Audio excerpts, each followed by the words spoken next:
huge, huge, huge news if you're a veteran buying a house. All right, this is serious stuff because if you're buying a house and you're a veteran, the structure for where your realtor is paid, okay, and the way your realtor is paid is changing. Now, this is huge. This is effective August 10th.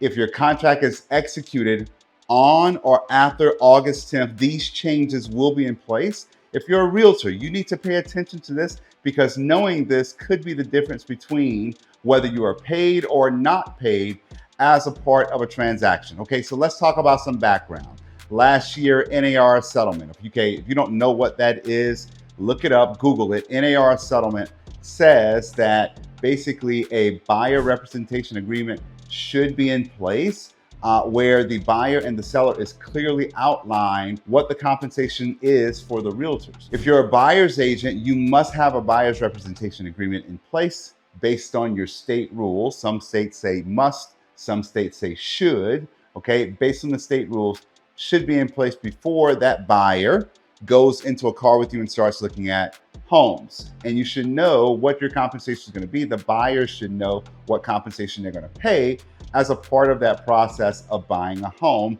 to the buyer's agent, okay? Now, currently, as of today, as of the recording of this video, the buyer is not allowed to pay compensation, and the compensation for the buyer's agent must come from the selling side. Also, as of today, if you're a buyer and you like to add an admin fee, or if you find that you're getting paid 2.5% and you want to get your full 3% and you want to charge that to the veteran, can't do it, okay? It is illegal, not allowed to happen. That changes on August 10th of 2024, okay? This is changing because of the VA circular that came out. The VA circular number, if you want to look it up, it's only 2 pages long. You can read it. If you're a loan officer, if you're a realtor, you should read this document. If you're a veteran and you're a buyer or an active duty service member and you're a buyer, you should know about this document at minimum, okay? So before I get into what this document says, let's start with some basic premise. Let's start with the basic premise that realtors deserve to be compensated, okay? Realtors work extremely hard. Now, there are realtors who will kick back a certain percentage of a transaction to the buyer as an incentive for using them or something like that. If that's your thing, great. I never ever ask any of my realtor partners to do that as a part of closing a transaction or something like that. I buy and sell real estate, and I never ever ask a realtor that I am working with to decrease their commission in the middle of a transaction or something like that and credit it to me or kick it to me. I don't do that. Realtors work very hard and they deserve to get paid. But there are people around who don't believe that, okay? Let me tell you a little story. My kids are classically trained in piano, okay? They play music by a bunch of people in Europe and last names I really can't pronounce, but they are very good at classical piano. My kids are also kids and they do stupid things. So what they did one time, my little 12-year-old, he had his phone on the top of the piano and somehow the phone slid down into one of those little slots inside of my grand piano. And I couldn't get this thing out. No matter what I did, I couldn't figure out what to take apart and how to get this thing out. It was in there someplace in the piano. And I had to call somebody out to get into this inside the piano because I didn't want to screw it up. I had to call someone in order to get into the piano to take this phone out of the piano. Guy comes over, okay? He says, hey, if I come out, there's gonna be $300. All right, cool. Got no other choice, gotta pay. Guy comes over, literally walks into my door. My piano is about 30 feet away from my front door. He walks into the front door, takes out 2 screws, drops a little slot, takes out the phone, puts it back up, puts the 2 screws back in, walks out of the house, and he said, hey, I'll send you the invoice, you can pay online.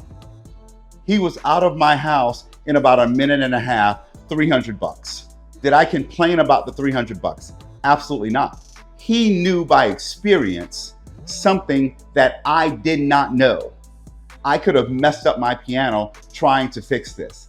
That's why you need a realtor, and that's why the realtor deserves to get compensated. They don't just drive around and open doors for you. They are people that are actually experts in their area, and they know how to figure out things that you can't figure out just by looking at a situation. That's why they deserve to get paid. Now, back to the NAR settlement. The NAR settlement says that you have to have an agreement in place. Now, if you're a veteran buyer or a conventional buyer or an FHA buyer, there has to be a way for the buyer's agent to get paid. And that should be a conversation between the realtor, the lender, and the buyer up front before people start looking at houses. Now, let's get to this VA circular and what this VA circular says. A couple of things you need to know. Number one, this says that veterans are encouraged to negotiate the compensation for the buyer's agent, okay? If you just think that, hey, you gotta pay 3% or you gotta pay 2.5%, not necessarily, okay? That can be negotiated, and the VA circular tells you that you should negotiate, and you're encouraged to negotiate how much the realtor is going to get paid as a part of that transaction. That's the first thing you need to know. The second thing you need to know, okay, again, effective date, August 10th. Don't try to do this before August 10th, all right? If you're going under contract prior to August 10th, it is business as normal. The buyer's agent cannot charge, and the veteran or active duty service member cannot pay a realtor commission to the buyer's agent on a contract that was executed prior to August 10th. The next thing I need you to know, the compensation paid to the realtor cannot be rolled in to the loan amount. Okay, you cannot do that. That is a separate fee that the buyer must pay, or the buyer must arrange to pay. How would the buyer arrange to pay that? Well, it is possible that the seller of that home still pays the buyer agent commissions. Okay, it could be possible that you're going to buy a new build, and that new build sales agent or that new builder as an incentive is paying the realtor, so you don't have to worry about it. By the way, if you're a realtor and you're helping a veteran that might be low on cash and not able to pay your commission, do you leave that veteran on the sideline and leave them without a home? No. Okay, you don't do that. You figure out a different way. Okay, so you might figure out a way where that veteran can, get into a new build, and that new build is paying your commission, because you do deserve to get paid a commission. You also don't want to leave somebody on the sideline just because they may not have the funds to pay you 2.5%, 3% as a part of your realtor commissions. The next thing you need to know, the VA considers the buyer's agreement as part of the sales contract. So if you're a realtor and you go under contract with the veteran, you need to make sure that you're giving the buyer's representation agreement to the loan officer, because that loan officer must upload that to the VA portal as that loan officer is ordering the VA appraisal. So that is part of a purchase contract if it exists. So make sure your buyer's representation agreement is being given to the loan officer as a part of the package that goes to the loan officer in order to get financing for that VA home loan. Also keep in mind that the VA does not treat the seller paying a part of the realtor's commission as a part of the quote unquote 4% max concessions.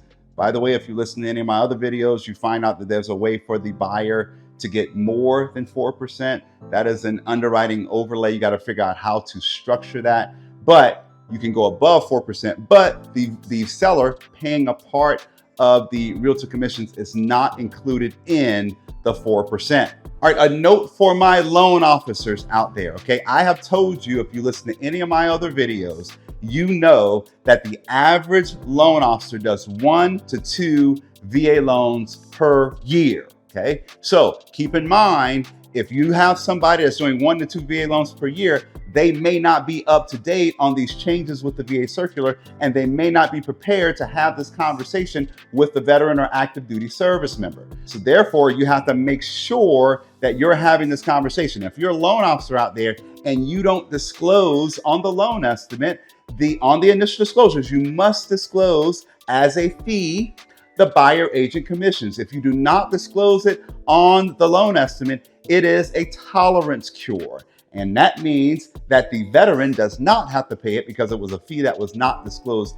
initially. And you are going to end up, or your company is going to end up paying a tolerance cure to the realtor because it's a fee that must be paid and the fee was not disclosed on the loan estimate. Now, my last point on this VA circular, I told you this is VA circular 26-24 14. You can look it up. You need to understand the practical side of how to be in compliance with this VA circular and continue to do business as a realtor if you're doing business in this new market. And if you're a veteran and you're buying a home in this new market and you're executing after August 10th, you need to understand how this applies. Now, people ask me this all the time. Hey, Major, can I roll this into the loan? Well, technically, the answer, I asked that previously, the answer is no, technically. But if you do an appraisal and the appraisal comes back at a higher value, let's say we're going under contract at $500,000, okay? And let's say the appraisal comes back at $515,000.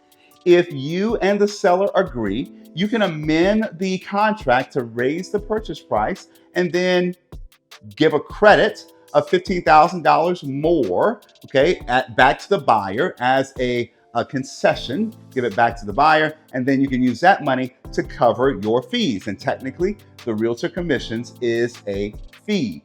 So therefore, you can do it in that situation, but should you go into a transaction thinking that I'll just roll it into the loan, might not work out that way because it's a fee that has to be paid and your appraisal might come back at value. Chances that your appraisal could come back lower. So you have to be aware of this, okay? So this cannot be directly rolled into the loan, but there are some strategies that could be used if both parties agree so that you can increase the price and increase the credit back to the buyer so that you can cover the realtor commissions on a VA loan, okay? This video is specific to VA loans, okay? And veterans, okay? All right, again, huge changes, huge changes, okay? Number one, I said before, realtors deserve to get paid. They deserve to get compensated for their time and their efforts that they help to put people into homes and to build equity and to be a part of the American dream and build wealth in this country. They deserve to be compensated. You have to know how to navigate this in this new market. And this is effective, again, August 10th and not a second before contracts are executed on August 10th. If you have questions about this, if you're a realtor and you're trying to figure out how to structure a deal and all that stuff, even if I'm not the lender on the deal, call me up. We want you to get the service that you need or get the help that you need in doing this. This is going to be a new normal as we progress in this new market post NAR settlement, but we want to make sure you're getting what you need in order to, number one, continue to be compensated, and number two, continue to support our veterans and help our veterans get into home. God bless you. We'll see you next time on Major Money Matters.